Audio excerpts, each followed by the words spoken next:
Team, welcome back. Today I'm sitting down with Mr. Adrien Semblat. He is the managing director of Puma here in Hong Kong and Macau.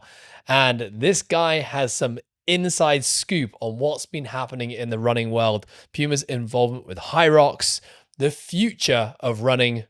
If you're a running fan, you're a Hyrox fan like myself, or maybe if you're just a Puma fan or you love leadership, you're going to love this episode. Enjoy.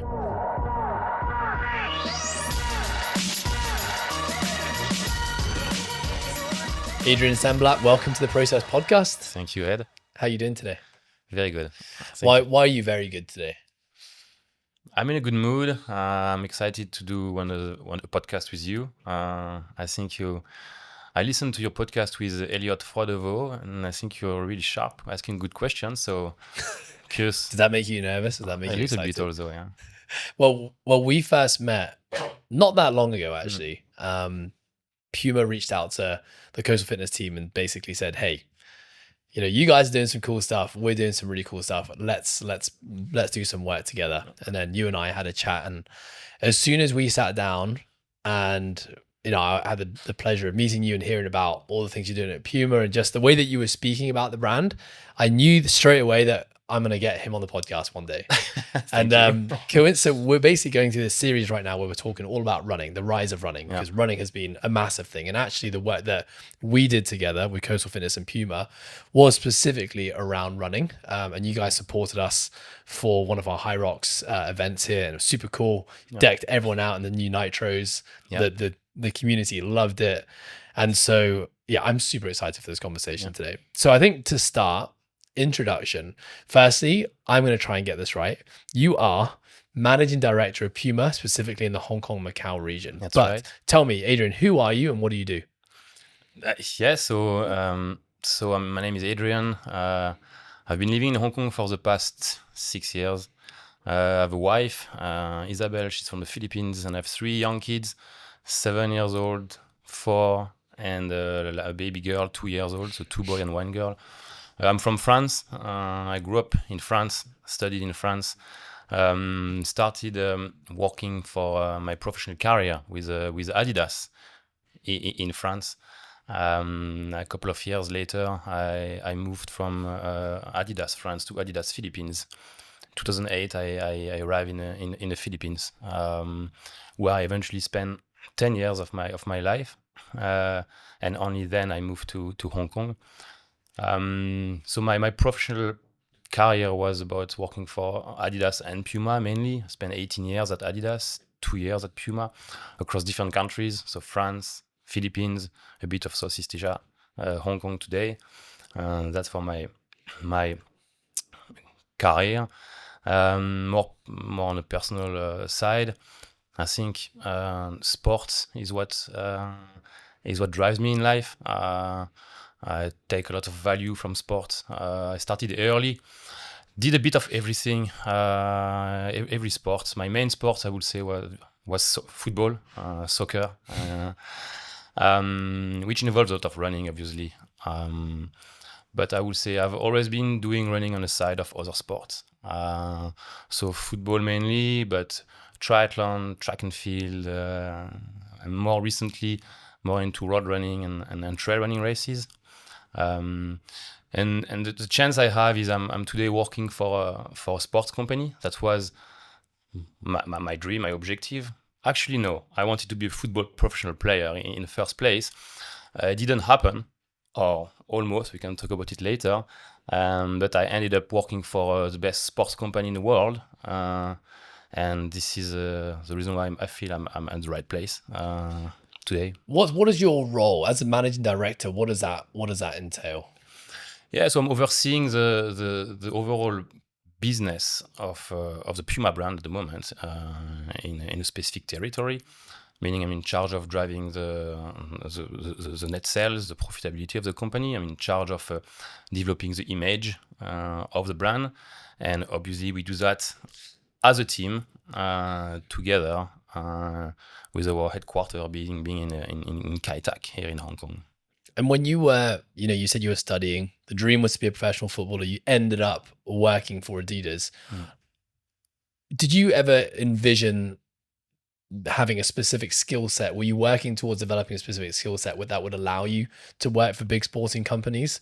And like, what is a career path that you had to go through to get to this point now where you're the managing director of one of the biggest sports brands in the world? It was not about the skill set at the beginning, at least. It was about what is a space I like. I think when you're in a space you like, then you develop the skill set. It's easy, because you can work harder. You're passionate about what you do. You love the product you develop. You understand the consumer you want to talk to, and you're the first consumer actually of your product. So it's about passion, and it drives us in behavior, and this is what makes difference between people in a career as well. Damn, you know what? That's a really damn good career advice that I haven't really heard. Okay. Like, genuinely, you're like, basically what you're saying, which sounds extremely simple. It was like, this was just something that you were really passionate about already. You cared a lot for, you consumed the products. So like, it's easy to work hard and it's easy to do the reps when you love it. Yeah. It's really about having a specific, knowing what you like to do. So I remember when I was very early on, when I was in studying business school, or even before, it was clear to me that was a space I would land eventually into. So like sports business? Sports business. So most of the people they study, they don't really know what they want to do. That was me. Yeah, it was. So me, I didn't know what I would be doing in the sports industry. In sports, it's very wide. You can do many things. But I know I would be in that space. And luckily, it ended up being in great corporations such as Puma. What was it? What was your first job at Adidas? Your first point of entry? I was a salesperson. I was basically selling Adidas product to shoe specialty stores across France. But before joining Adidas, so before taking a first job, you do internships, right? Yeah. And so I had a choice between different kind of internships. I was focused in doing internships in that space, in the sports space. So I knew what kind of job, what kind of company I wanted to work for. So in my internship, I worked for Decathlon as an example in logistics. I love Decathlon. I didn't love logistics, but it was the first good experience, in a small experience, 3 months in a sports company. I worked for a website.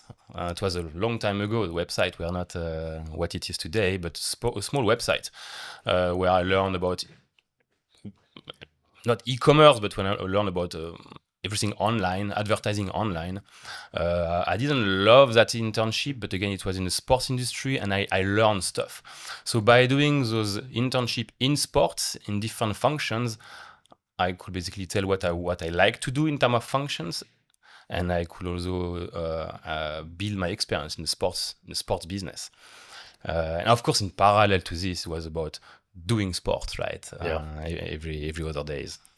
Okay, so I think a lot of people, actually, I don't know how many people know this, but obviously there's a massive rivalry between Puma and Adidas. So you leaving Adidas going to Puma, is that a common thing? Is there like constant moving of like staff between those two companies? And B, like how much shit did you receive from the team at Adidas? Like when they found out you were going to Puma, or was there a time in between? So there is an historic rivalry between Adidas and Puma. And you were just saying there's a new documentary and by out, the right? way, yes, on there is a documentary called I'm gonna watch that. Sneaker War, which tells a story about Adidas versus Puma. Very, very interesting. However, when you work at Adidas, your rival is Nike. You look up to the number one, and you always obsessed with your in winning versus Nike. That's what I witnessed, by the way, 18 years at Adidas. And you'll be surprised, there are a lot of people from Adidas at Puma today. So I think the rivalries from the past today, it's a bit softer, and actually people from Adidas bring stuff to people at Puma, and the other way around. I think those two companies are very similar in terms of the culture, in a way. Interesting. Okay, so when you were at Adidas, the eyes are on the top, which is Nike. Is that still the case? Like, are Nike still I guess like what umbrella do these brands fall under? Is it like sporting goods? Is it sporting performance? Like how do you classify Puma, Adidas, Nike? Yeah, they are very, very similar. Sports company at core. Yeah. And I guess the common point between Adidas, Nike, Puma, they are more considered as generalist. You guys are doing They lots do of different multiple things. categories, Yeah. operate across multiple categories, sports categories and lifestyle categories. You see other brands that maybe come from lifestyle going into sports, or other brands that are much more vertical, much more specializing into a specific sport. At Puma, we are still operating across different categories. I would say our two key focus categories are sports categories will be running and football. Okay, so I literally saw this last night on Instagram. It's actually Yeah. one of my friends. He's also a podcast host. Yeah. And he posted a clip from his podcast where he was talking about Adidas versus Nike or Nike, the different ways that they market the product. I don't know if this is true, but I wanted to ask you. So basically he was saying that the marketing, the brand around Adidas was always about the team, and Nike was all about the individual. And this is what he was talking about in this clip. So my first question to you, like, is that correct? And then number three, like, if we look at Puma, Adidas, Nike, what are like the main differences in terms of like how they talk about the brand? If that's even the right question to ask, do you know what I mean? Yeah, I know what you mean, and I think you were smiling when I said that. What your friend said because I heard it. You've also. heard it. So, I okay, heard cool. it. So and I think it's not wrong. It's partly true. I think it's important for each brand to build a really sharp brand identity. Yeah. And I think it's obvious that it's about creating emotion. It's about standing for something. People today buy a brand not because of technology. Could be because of technology. It's a reason to buy a product, but it's really about emotions. And Nike is really good at creating these emotions through their different campaign. All the brands are actually doing a good job at that. Yeah. But this is what brand needs to understand. It's about creating that emotional connection with consumer. It's about standing for something, have a clear brand identity through vision, mission, values. So people understand why they buy you. Beside price, beside the technology, and then price. There's no limit in price when you stand for something and you connect with the people. So Puma, like, what's Puma's like brand identity, if you were to describe it? Yeah, so it's something that actually is being in redevelopment by Puma. It's something that's under renewal, and actually our new CEO will announce soon some long-term planning for the Puma brand. We've had a running brand campaign this year about the idea of going wild. So it's this idea of being true to oneself. I think the uniqueness of Puma is to be able to blend style and sports, and being this edgy brand that create differences. So it's something that is gonna be worked further by our global colleague and announced soon. So we're gonna expect to see some shakeups, Potentially. See. We'll see. What was it about Puma that really attracted you to join their company? So my life was about playing football, was about a lot of running. So if you look at the category Puma operates in, it's football and running. So in a way it reflects who I am. I like also everything that sports style, but coming from sports. So in a way, you live the brand, you embody the brand. So it's very natural for me to work with the brand I've just described. It's very natural. So easy. Has football and running always been the two main sporting categories for Puma? It's in the DNA of the brand. It's always been there, but it's sharpening. It's from style to sport. That's the direction of Puma. But it started from there, right?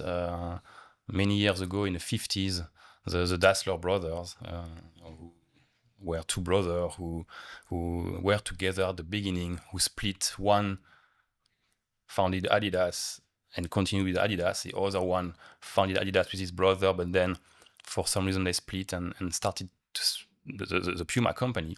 At the heart of the companies, it's football and soccer.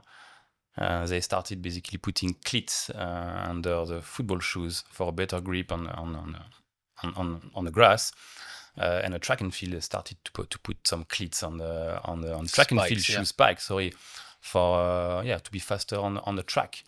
That was innovation 75 years ago. It started from there, and it was a huge innovation at that time. So the two brands were born from there. And if you look at the space out there, there are not a lot of brands who have that heritage. Yeah, it's Puma, Adidas, a few others, but and this is a huge uniqueness and selling point for the brands, the archives that can be tapped into for lifestyle products.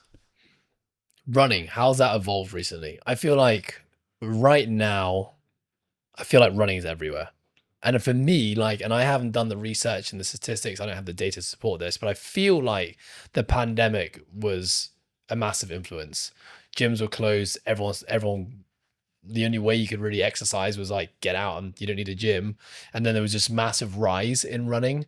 Certainly in our department, as a gym, me personally, coming from a rugby background, when I stopped playing rugby and I started moving into, this space and, competing in things like CrossFit and functional fitness competitions, I hated running. I was so done with it because, I spent my whole life running on a field that it was, I was like, this is so much fun that I can develop fitness in a way that's not running. And so for years personally, I ignored it, and there wasn't really many people around me who were doing it. And then now this massive rise where everyone's wanting to run and everyone's getting really good at running as well. Now I'm kind of feeling like I'm getting left behind a little bit. And then it's, it's invoked this want and this desire for me to get back into it. Okay. Just because it's I love community and I love being a part of a big movement. And when everyone's doing it, I kind of want to be a part of it because that's where you make connections and you have really amazing experiences. So I guess my question is does the data support that? Is running really on the rise? And maybe we can even speak about globally, but also here in Hong Kong, is it on the rise? And just how much is it on the rise? It is on the rise, right? By the numbers, right? You see more and more people doing some sort of running. Interesting your point about communities, because yes, it's a trend. We see more and more community-based running. So it's because it wasn't really a community-based. No. So what's interesting is an individual sport running is becoming a team sport because you run. Community is a group of people, right? So it's interesting. It's a team sport today. You run with your friends, with your peers, with your club, with your gym, with your club, with your gym. Correct. So that's why running is changing and becoming a bit more appealing in a way. This community-led running. It's also the multiplication of different running events. Before it was road running, but if you look into it, running is very vast. Track and field, road running, trail running, hybrid events, fitness racing, so Hyrox. So you have those more and more events coming out with different crowd for each event. So you can choose your running events, and you can be good at certain, less good at others. So more and more events, there's more and more people running, right? So you see a real rise on the running market because of all these events being created, and now this fitness running is the latest kind of trendy sport, but it's not a trend. I think it's the way people train today. You, for example, you just explained you used to be into more strength, and today strength and endurance. It's both. It's not one or the other. So I see people who used to be mainly going to the gym, going into running, but you see the people running going more into strength training. Yeah. Because it's important for them. It's important for, I think, this bigger theme called longevity, well-being, mental health. So it's bigger than running. It's bigger than sports. It's longevity. It's well-being. Yeah. And this is a big market. This is a big market. Enough people are more and more aware of it, and more aware of their body, and they want to take care of it. Team, I want to quickly interrupt this episode to give a little shout out to our sponsors, Today Well Spent. This little journal has made such a massive, profound impact on my life since I started using it. When I started using it, I actually didn't know that it was backed by neuroscience, but now it totally makes sense. This has brought a ton of gratitude to my life. It keeps me on track and focused on the things I need to do day to day, and brings a lot of context as to how each day fits within the greater week and the greater month. So if you, like me, really care about trying to be a high performer and want to do everything you can to make that happen, I cannot recommend this journal enough. Use our discount code, The Process, to grab yours today. Yeah, it's so funny. You know, it's like 10 years ago, when I was young, my parents would go running almost every day. Yeah. They just go down to track and they would just, run laps, for 45 minutes before the day would start, and then they come home and then they take us to school, and then dad would go out running 10K on the weekends, and that was super normal. But that was what fitness was, right? When I was 25 30 years ago, it was like running was how you stayed fit. And obviously, like, there's been phases before that. There's aerobics that was kind of around that time as well, but certainly like the elder populations were doing a lot of that. And then I remember my dad getting to a point where he was like, okay, I need to stop running because apparently it's really bad for my knees. Right. So his journey with running stopped. And then, I think the last probably like 5 to 8 years, a lot of like literature, a lot of scientists who have found a voice in mainstream media are talking about the importance of strength training. Right. So strength training has now had this massive rise, which I think is amazing. Right. Because, and that is something as a coach, I really jumped on that bandwagon because I've always believed in strength training. And when the scientists started talking about it and my mum and dad were saying, oh, apparently strength training is really important, I was like, yes, like finally, let's do it.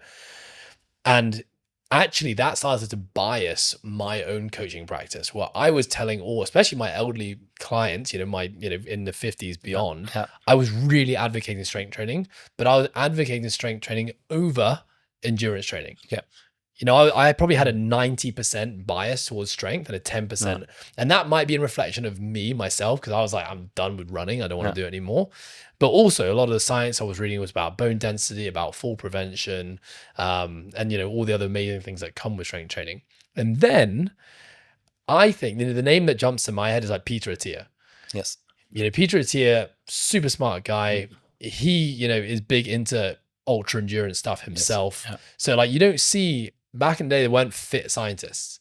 The scientist like wearing a white coat and he's either fat or he's really skinny, talking about science. Now you got scientists who are actually advocating fitness, do it themselves. Andrew Huberman as well. The guy's like, he's jacked. And these guys are now talking about zone 2, zone 3. They're talking about VO2 max, and they're talking about like, you got to push hard. Andy Galpin is another guy I think about as well. And so now it's like the hybrid movement has risen because there's a lot of smart literature and smart people who are saying from a health perspective is really important. And so, yes, you know what? I don't think I'd ever really like connected all those dots until you were just kind of talking about this, like the actual health push that's gotten people so into running now. And like what I was thinking about when you were talking there was 10 years ago, most people who were running on the streets were pretty like skinny. Like they didn't have muscle on them. They didn't have abs. They weren't defined. And now you look at most people running, like people look very different now. I'm really impressed. I mean, when you see the Hyrox races, you see the Elite 15. You see the guy running their kilometers in 3:30 and they are jacked. I'm like, wow. But even just at a Hyrox event, how many people did we have in Hyrox Hong Kong in the last one? Close to 10,000 participants. And I would say it's like of those 10,000 people, the vast majority of people are really fit.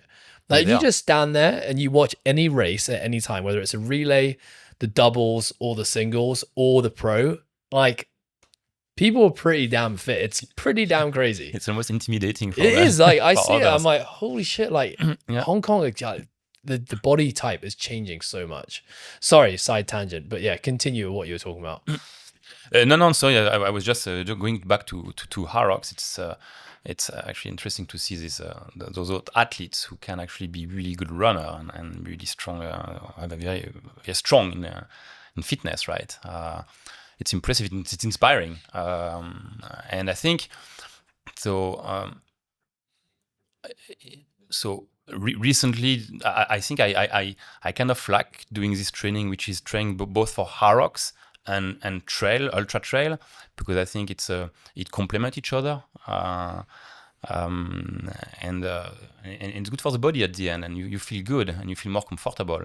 It's when you do trail running, long ultra trail running, if you miss that strength training component, you get into risk of being injured, right? And when I was just preparing the Tokyo Marathon last March, I actually kind of skipped all that stretching part or strengthening part, and I ran into some ITB issues. So I think it's important to have this holistic approach of the training when you prepare for any kind of running race. Yeah. Well, okay, Adrien, so something I don't really understand in your industry, but I hear about it, is this idea of like predicting trends, right? So I hear that brands like Puma, fashion brands like you guys are 1 year ahead of the trends that are happening. Is that true? No. Okay, it's difficult to predict trends. It would be too easy otherwise. So no, that's why we should not be at the mercy of trends. That's also the reason why sports company need to focus on sports, because the trends are impacting less the sports category, right? Of course, if you're only relying on sport style, the styles trends are changing every year. Something is coming out, right? When you sell a pair of football shoes, a pair of running footwear, you're less at the mercy of trends, right? So we should avoid to be at the mercy of those trends, and make sure we understand our consumer and design and come up with the right product for them, answering their needs and answering the issue they have. This is our ultimate goal, right? To help athletes perform better. Okay, so on the product, because I'm excited to ask this question. Yeah. So let's talk about running. Just like we'll keep it on the running track. Sure. So how has the product within running evolved in the recent years? Yeah. I mean, one of the big changes around the technology, right? So the past 10 years, I've seen it, right? The rising of carbon plate. Yeah. Everyone's got carbon plates now. Yeah. So people talk about carbon plate, but people don't talk enough about foam. I think it's not only about the carbon plate. It's about how the new foam, there's a lot of innovation into the foam. So when you talk about the foam, you're talking about what's underneath the carbon plate. Correct. Right. And I think the performance of a shoe comes from the right mix between the carbon plate, and there are different kinds of carbon plate, and the foam. It's kind of a skeleton with that perform when the right things are together. So carbon plate and foam. So a lot of innovation from brands on those two. Carbon plate are new, foam are just seeing big innovation year on year. New foam, lighter foam with more responsiveness. So at Puma, for example, we have this foam called Nitro, which is so the word nitro is actually referencing the foam. Correct. So Nitro, when you talk about Nitro, it's a nitrogen infused foam technology.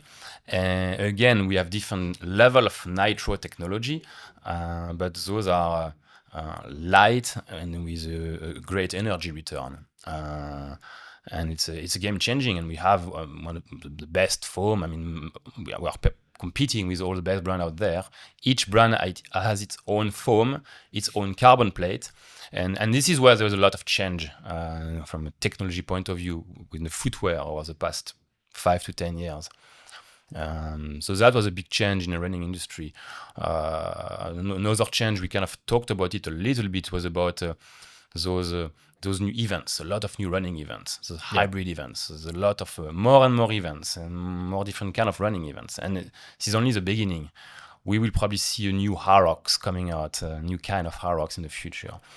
And the last piece of how running has evolved, we touched upon it. It's about this, from a pure performance angle, it remains an important reason to run, performance, to that more well-being, pleasure, community-led kind of running, a social kind of dimension of running. So this is how running is evolving, and obviously brands like Puma need to evolve as well to go with those running evolution. And we know those trends are not new; we're at the beginning of it, right? So it's booming. If I take the Hyrox, let's put some numbers. Hyrox in 2025, 2026 worldwide is going to be 100 events, and it's going to be 1.3 million participants. Crazy. Double from the year before. So every year, double the number of Hyrox participants.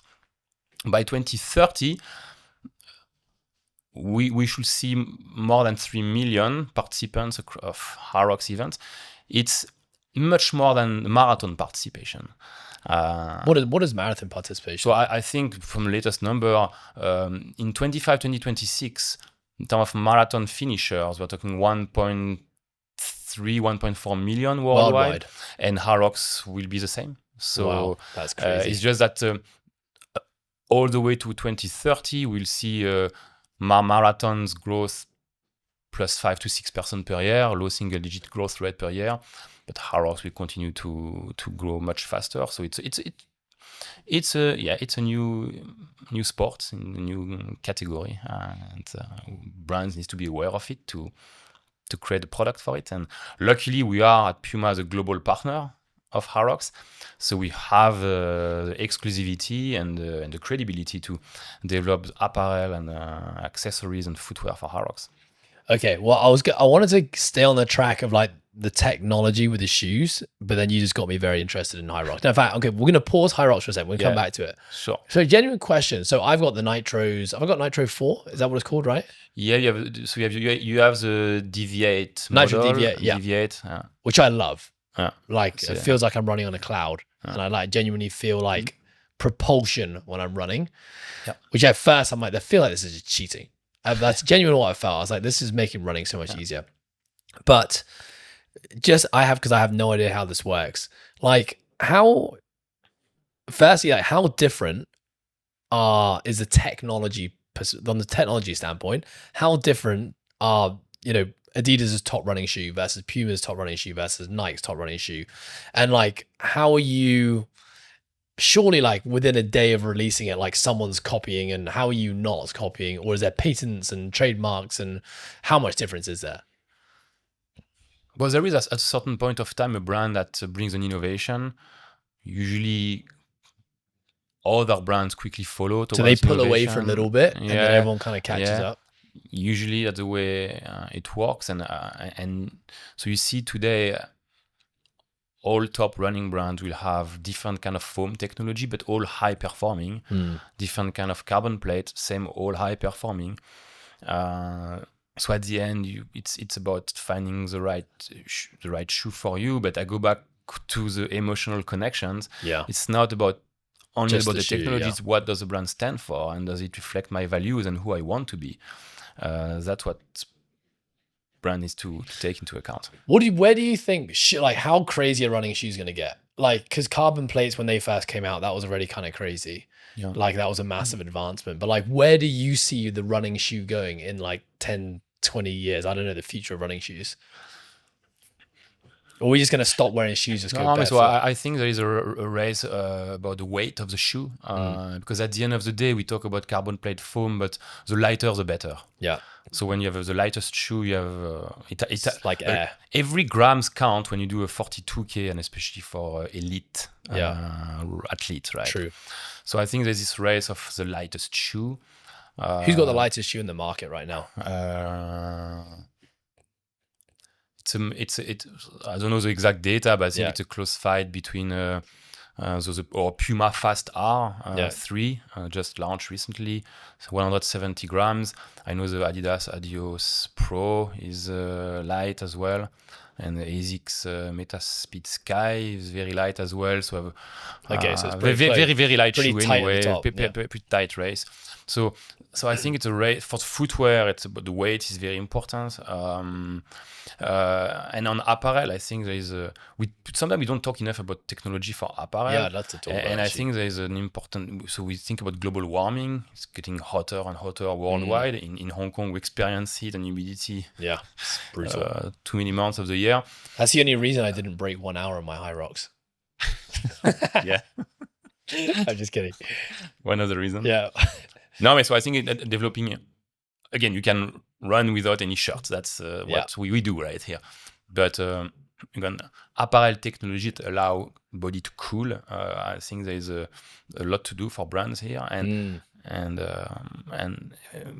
Asia is a good testing ground. Southeast Asia, Hong Kong, it's very hot. Do you remember? You all remember. You were probably working for Adidas at the time, but do you remember when? I remember because as a rugby team, Adidas gave the Hong Kong national team all this kit. But you know when you guys had it was like the X skeleton, it was like compression, and it had like the elastic bands on the back and the hamstrings, which was supposed to like help with. What happened to that technology? Why did that just die? Why is people not? Because when I put that on, I remember putting it on thinking like, oh, I feel like I'm actually getting assistance here. Yeah, and I think the brand that's pioneered that was 2XU, right? 2XU, I think so.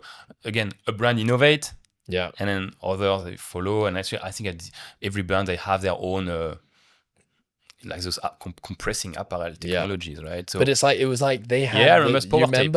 Yeah. It was like supposed to like help recall your hamstrings. And so I wore that as well. It was good for very short. For me, very short. I was doing a track and field at that time, and I was wearing them for sprinting. So for a very short sprint was okay. Playing a whole rugby game or football game at that time for me was a bit too compressing, in my opinion. True. But yes, I remember the time. Yeah. Okay. So that's just died. Okay. Cool. So technology, shoes, they're just going to get lighter. Yeah. Apparel's going to basically keep the body cooler. For region where it's too well, hot, I mean, but it's a massive contributor to sport and performance. Absolutely. That's why Berlin Marathon always has the fastest times. Like temperature is perfect, flatter. Yeah. Except this year it was hot, but was it hot this year? Relatively hot. Relative. Okay, cool. Okay, so let's go back to Hyrox where we were catching up, because this is fascinating. Number one, the first thing I'm fascinated with is you just shared some numbers about the 2030 prediction on participation, because I don't know about you, but the question I always get asked, more so from like the Hyrox, not the haters, but there's all basically the people who are basically anti-endurance, which we see a lot in the gym field, the question they always ask is, but how long is this going to stick around? It's just a trend, it's going to die. So that's a question I get asked a lot. And so hearing these trends of the 2030, like this is going to be 3 million. Was it 3 million you said? 3 million, more than 3 million people participating in the event. So what do you, Hyrox specifically, because you guys are an official partner of them. Where do you personally see that going? Obviously 2030, 3 million. Where do you see it beyond that? Do you think it's going to make it to the Olympics? I think that's the objective of Hyrox. I don't know if it will make it, but what I think will happen is we can have Hyrox-like events popping Fitness up. Racing. And I think you see a lot of this kind of event happening at very small scale locally. And some of them will take off somehow, I think. So I don't think it's a trend. I think it's a new movement. It's a new way of training, like you do. And what was the attraction for Puma? Because obviously that's a pretty hot ticket, I would have thought, like this new thing that's rising fast. No, so the luck of Puma is, so Hyrox was created in 2017 in Germany. Yeah. First event was in Hamburg, small scale event. And Puma was there from the beginning, sponsoring the very first event. So we were there at the beginning, and since then it's been a collaboration between Hyrox and Puma, and we just re-signed a sponsorship, by the way. Nice. The collaboration until 2030.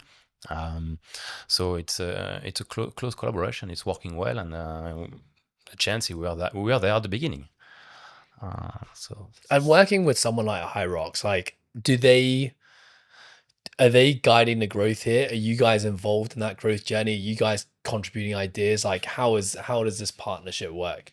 Yeah. So I think we work together from the beginning, and for any product development, I think there's a lot of exchange. The elite 15 athletes for Hyrox are obviously some of them are Puma athletes. We work closely with them and with Hyrox in developing the future products, and we test those products with those athletes.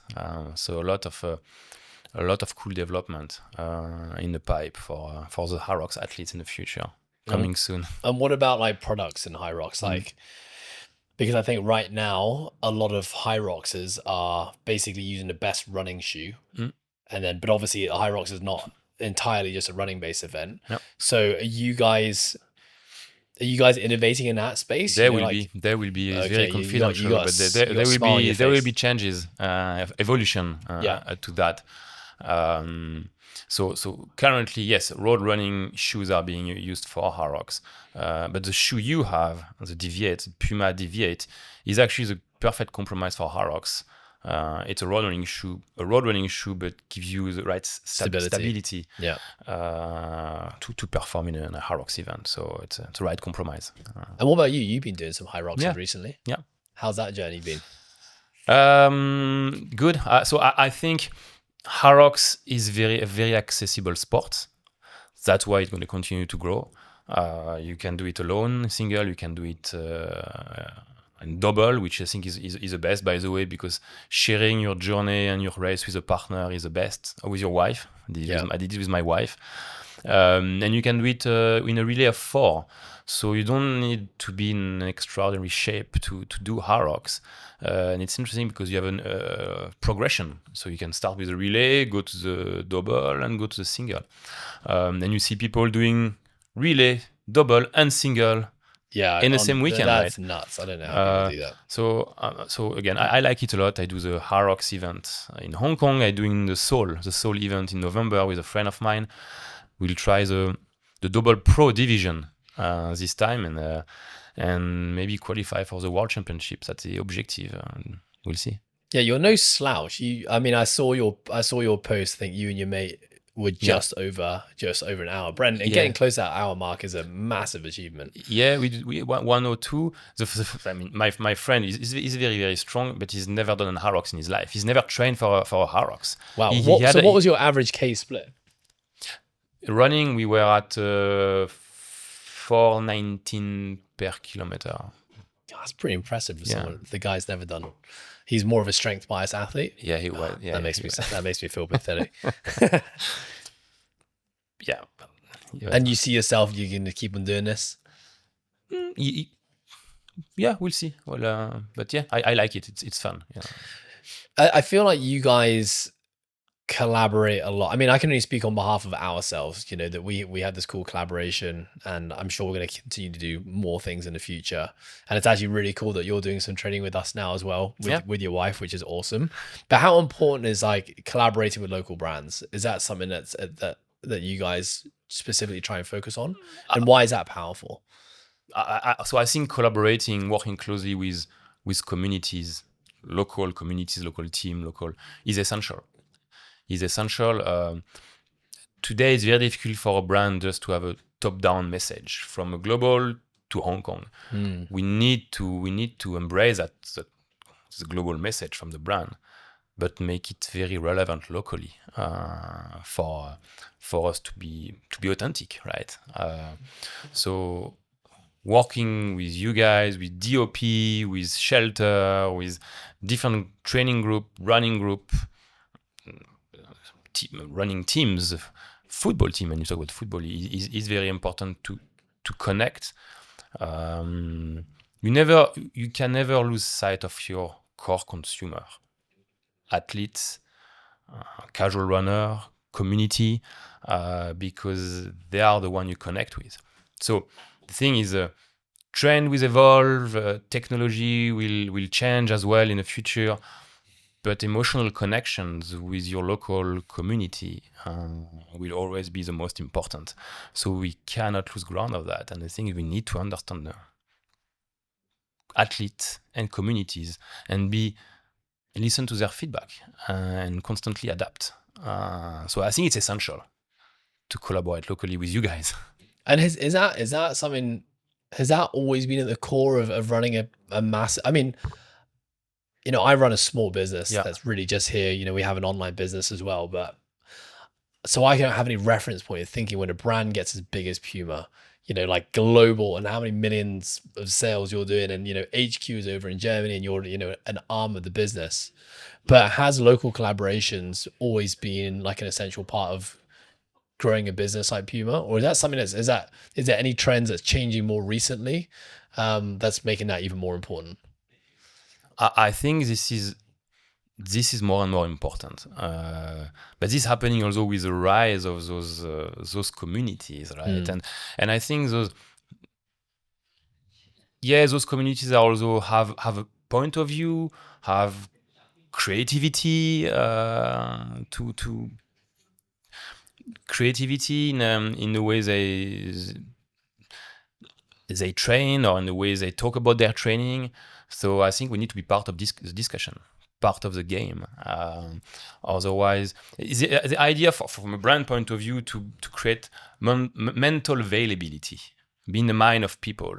You want to be in a game, we need to be in the mind of people. But really, it's really to support you guys. It's really, wait, we have the product for you. Trust me, try it.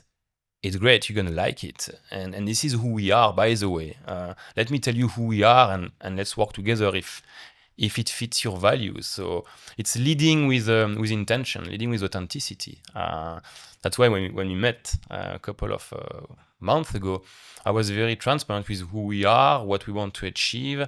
And if you say, no, listen, we are not like that, it's fine. We had a discussion, and in our case, it's working, but it doesn't have to work. We just need to share similar North Star, similar values to work together. Yeah, I love it. Yeah. It's something that I think we, as a business, Coastal Fitness, we have realized that over the last few years, we haven't done enough, collaborating with other brands who share our values. We haven't done much collaboration at all. I think when we came out of the pandemic, where the pandemic meant almost no collaboration because everyone was operating in a silo. And I think it took us a while to break out of that, to realize that, every time we collaborate with a cool brand and we do cool events and we do things that involve us connecting with people, specifically in person, it's always super powerful for the brand. Yep. And that was what you just shared. That was a really good reminder for me as well. Your role as a leader within Puma. Yep. I'm interested just in, I guess my question is, what do you think? I know you're a humble guy as well, but what do you think your biggest strengths are as a leader? So I like this notion of leading with intention.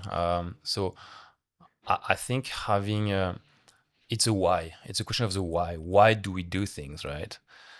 And I think when you're sure that, well, first of all, you're not alone. You're a leader, but you're a team, right? Yeah. So being aware that we are a team, a unit. Same for sports. Same in corporation. We are a team, and in a team, it's important to understand the why we do things. And once we have the why, make sure people understand the added value they have within the team. It's important to establish clear North Star. What are we trying to achieve together, right? So once we have the team, the North Star, the why, and the right behavior, I think nothing can stop a team, because culture eats strategy for breakfast. It's a quote, right? It means that you can have the best strategy in the world. If you don't have the right people executing a strategy as a team, it doesn't work. The thing is having the right culture is essential. So me as a leader, I'm trying to establish that right culture, make sure we know why we are doing things, where we are going, and that we are working as a team together toward that goals. And what are the things that you're doing on a daily basis, on a weekly basis to build that culture? Yeah, so we each have our routine, right? Across our different functions, we have routine meetings, internal meeting with stakeholders. But I think what's important is once in a while, step out, putting in perspective and say, okay, let's stop. Let's see, where are we? Are we on track with what we wanted to deliver? Do we have gaps? Back to the North Star. Back to the North Star. And if there are gaps, how do we address those gaps? Do we need to recalibrate? Do we need to talk about certain things? What are the pain points? So constantly look at where we are. And it's just basically doing what any sports team will do, right? Every month, every season, there is okay, how do we rebuild? What do we change? And this idea of constantly assessing yourself. So a question I have with culture for you is obviously, as a brand, as a business, as a leader, you can establish the values, the North Star, the why. Well, the why is hopefully a collective understanding, but then finding the right people, to fit within that culture. Yeah. How do you have you got any words of wisdom? Yeah, so when you are in an environment, you have a set of, for the company, a vision, mission, values, right? And I think it's about finding the people who embrace this, who are your company in a way. Those are filter you can use to find the right people. What's your like biggest hiring piece of advice to get the right people? Because I think a lot of people, this is a conversation I have a lot with other leaders and other business owners, especially in the gym space, is that they find recruiting incredibly hard. Because how many interviews do we need to do? How do you really know when someone's being truly authentic? I found sometimes it's a gut feeling, but everyone's great in an interview at telling you the things you want to hear. Because for Puma, I could just go online and find out what your values are. No, I think the biggest advice, and I've experienced it, is not to be the only one deciding, and make sure you have a few people looking at with their different eye on the people. And I had experience where I was not too sure about some people, but my colleagues were, and I trusted them, and they were right. So different eyes. Pretty damn simple advice, but yeah, I totally agree. I totally agree. And that's something that I believe in, but it's not always something I believed in. Before it would just be, I would make the call, or sometimes a colleague would say something like, you sure? I saw this, and I bet, nah, I'm sure about this person. No, I think trust is key in the world today. I mean, trusting your colleague with their judgment, trusting them. And once you hire people, and the people you work with, you need to trust them 100%. That's key. Love it. And usually it's mutual, right? Yeah. Adrien, we have a closing tradition on this podcast.